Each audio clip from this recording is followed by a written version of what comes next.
these tier sets. I'm about to be really excited, and then I'm going to remind you of how cool the concept art is for the 9.2 tier sets. Some of the 9.2 tier sets, they're actually nice enough in game, but certainly just a wee bit lacking in some of them. So as we go through, like, these tier sets look fucking awesome. So here's, what are we? Rogue, Druid, and Rogue, Druid, Shaman. Rogue looks real nice. I also like I like the selection of elements they've done, where they've given specifically, fire, water, wind, and earth, the specific ones. Yeah, so those, I think, are great. I say fire, water, wind, earth, I mean fire, water, or fire, lightning, whatever. Yes. Next we got Monk, Paladin, Warrior. Yeah, that warrior is just chunky. The monk looks so lithe and cool. Yeah. It's like I've expected that design of something wind-wise, but I'm just like, that is really, really very nice. Yeah. Actually, that's the thing. I don't like trying to share my deepest inner excited thoughts because I like to come across like a cynical bastard. But as soon as I saw that monk, I was like, that's like, assuming it looks okay in game, that is almost aspirational tier good. Because I saw it and went, I could play a monk next expansion. I could. Because I like Windwalker. I could give that a spin. And that's a thought that's exactly what this kind of armor is supposed to evoke in people. Yeah. So it's like, if all of a sudden that's how cool the heroic gear looks from tier, I'm like, fuck, you've got me for a couple weeks. Yeah, awesome work from Kelvin Tan here. Now, you did mention evoking, Matt. Yep. So we've got Evoker, Priest, Warlock, and DH. Yeah. Evoker one's pretty sick. It's very different. It's very dragon inspired. It looks kind of scaly dragoon. And do you know what I'm fucking thinking? Well, see, here's the thing. I don't like marksmanship hunter. So if I was still in a world where, like, my hunter that I've always played and had kind of always mained, I'd just be thinking, oh, great, more male options, finally. I will have more options each tier. I just think that's really cool. Next, man, yeah, I like these. That said, the whole kind of like white and fire, I really like. It's funny, even the Hunter LFR, that's sort of like an ivory white. Oh yeah. And male, I think it's from the first tier of Legion. I even really like that. Also, yeah, I'm gonna shout out that priest set as well because I love all of like the talismans hanging from it. I think that's really, really cool. If they can get that to work in game, which they should be able to. It's a new expansion. They've been adding more 3D stuff. Hopefully they're all like proper physics talismans blowing about. That would be really nice.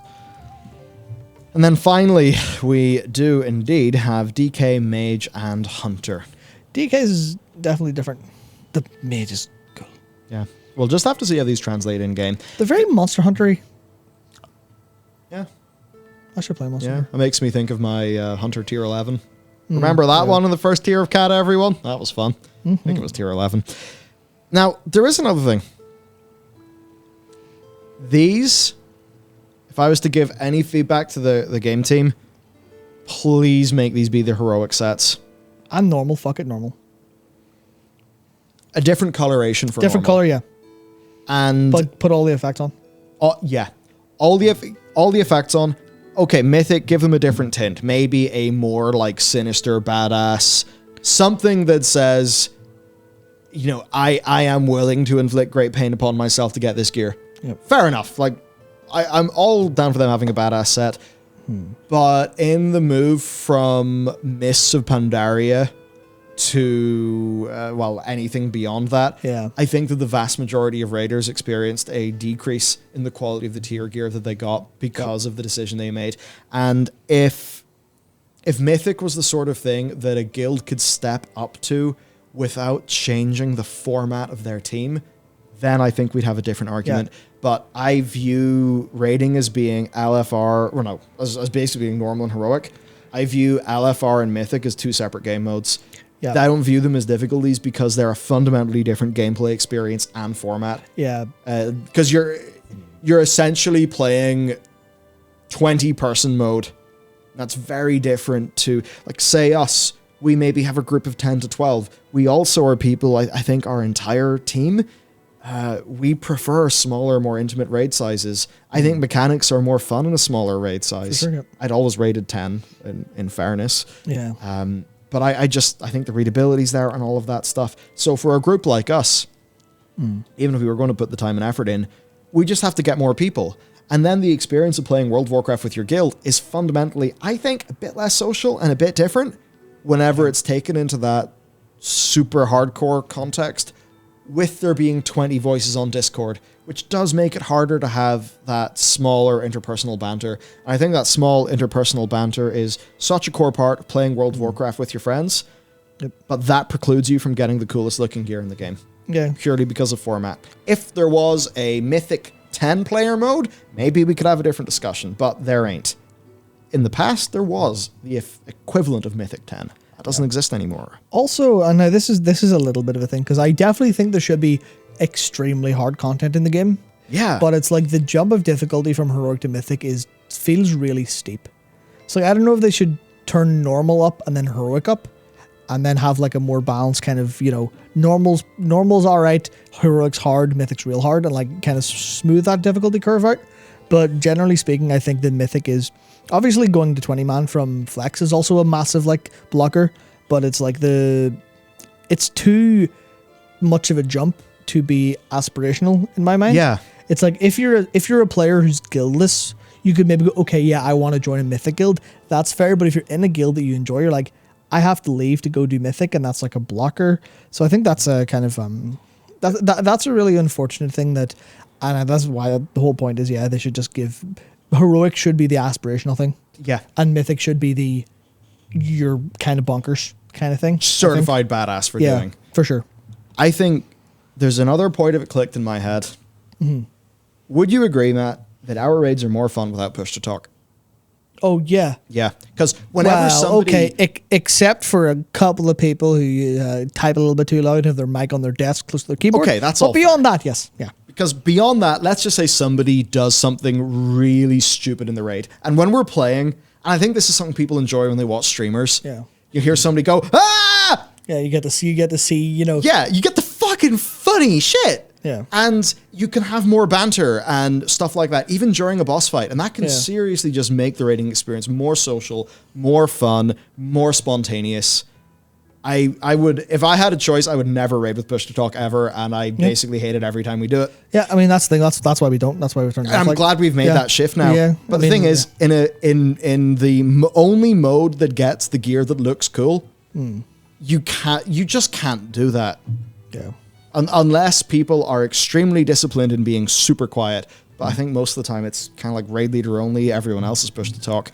And that just feels like less of a social experience. And what's the strength of MMOs? Social gameplay with friends. Yep, it's very, very fun to be the one going, ah! And then everyone gets a look at your character model, and you're like, you hear the, oh shit, on Halondrus, and you just see the character go, wee! You're like, it's fine, I'll combat res you when your body spawns over. Sweet. I think that stuff's great. I mean, we had so much fun on a Thursday there, and it wasn't because we were doing extremely well, because we were fucking gaping about. We invented an entirely new name for one of our raiders. We now have someone called Bradley. Bradley. Their name's not Bradley, but we just call Tough Bradley now. But that's the kind of that's the kind of natural stuff. You just shit happens. You have banter. That's available, and that's stuff that we found difficult to do. Even like, because we don't have a solid roster all the time, because obviously people have work and stuff. It's like even going to do heroic is like, it's a bit too like it's not hard. It's just it requires a bit more coordination, and we kind of have to like vet who joins us whenever we're trying to fill up spots. But whenever we're doing normal, just like, you know what, that shaman's got 236 item level. That's probably not going to be enough damage. But they said they've got 4 set, so fuck it, we'll see. And they ended up being kind of okay. I was like, yeah, this was just a lot more fun. Basically, just a lot more fun. Yeah, so I suppose that's... it's funny that I see this and I think about push to talk. Yeah. But I actually think that's the conversation that's not being had. Well, that's the thing. I mean, obviously, people are saying, people aren't, Mythic isn't really too sweaty for a lot of guilds. They don't use push to talk. They do have banter and stuff like that. But it's like, I think that's a case of, if that's a difficulty that they're like comfortable with, yeah, 100%. But as soon as you have people who are like trying to be a little bit more aspirational, trying to push above, that's where like kind of the sweaty and toxicity stuff can come in. And I imagine for every guild that is like, oh yeah, I mean, people are having a great time in Mythic. All these players are like great. I watch Mythic guilds and they have loads of fun. That's probably because all those players are like relaxed and experienced and are like re-clearing and stuff, or maybe they're just there to have fun for super sweaty times. But for every one of those, I can almost guarantee you there's at least like 3 guilds, and it's just a quiet fucking shit. Oh, stop fucking up. That kind of experience the whole day. But yeah. Yeah. I guess maybe final thing I'd say in this is remember that it's a downgrade from the experience that, okay, remember when I say normal mode, Throne of Thunder, I'm talking about what is now called heroic mode. I know now that that was 8 years ago that change came in, so it's very intuitive for me, but for a lot of newer players, they'll hear me say normal mode Throne of Thunder, and they're like, oh, you rated normal back then? So remember that. But whenever you were doing normal mode, Throne of Thunder, sure, you didn't get as cool a tint as the people doing heroic mode. Yeah. But, you know, now that normal mode is the equivalent of heroic mode today, and you get a way less cool version because you don't have the effects and the bells and whistles. Yep. So it feels like a downgrade rather than an upgrade. So that's the other thing I'd say in gear. Yeah, anyway. Yeah, basically give people more cool stuff. Yeah. And if you think that you need more cooler things to get people to do Mythic, then don't take away cool things, give them more cool things. Yeah, and here's a fucking opportunity. Yeah. I'm not just going to say double raid loot, but maybe I'm going to. Who knows? Triple it, quadruple it, 5 times. Raid loot is so stingy. Five times maybe a bit much, but there was a big opportunity I was thinking about. It's very different to the game we have now. In a world with no borrowed power, we're going to be playing more alts. Yeah, sweet. And if we're going to be playing more alts, then Blizzard can surely be more confident to just be way more rewarding with the gear loop.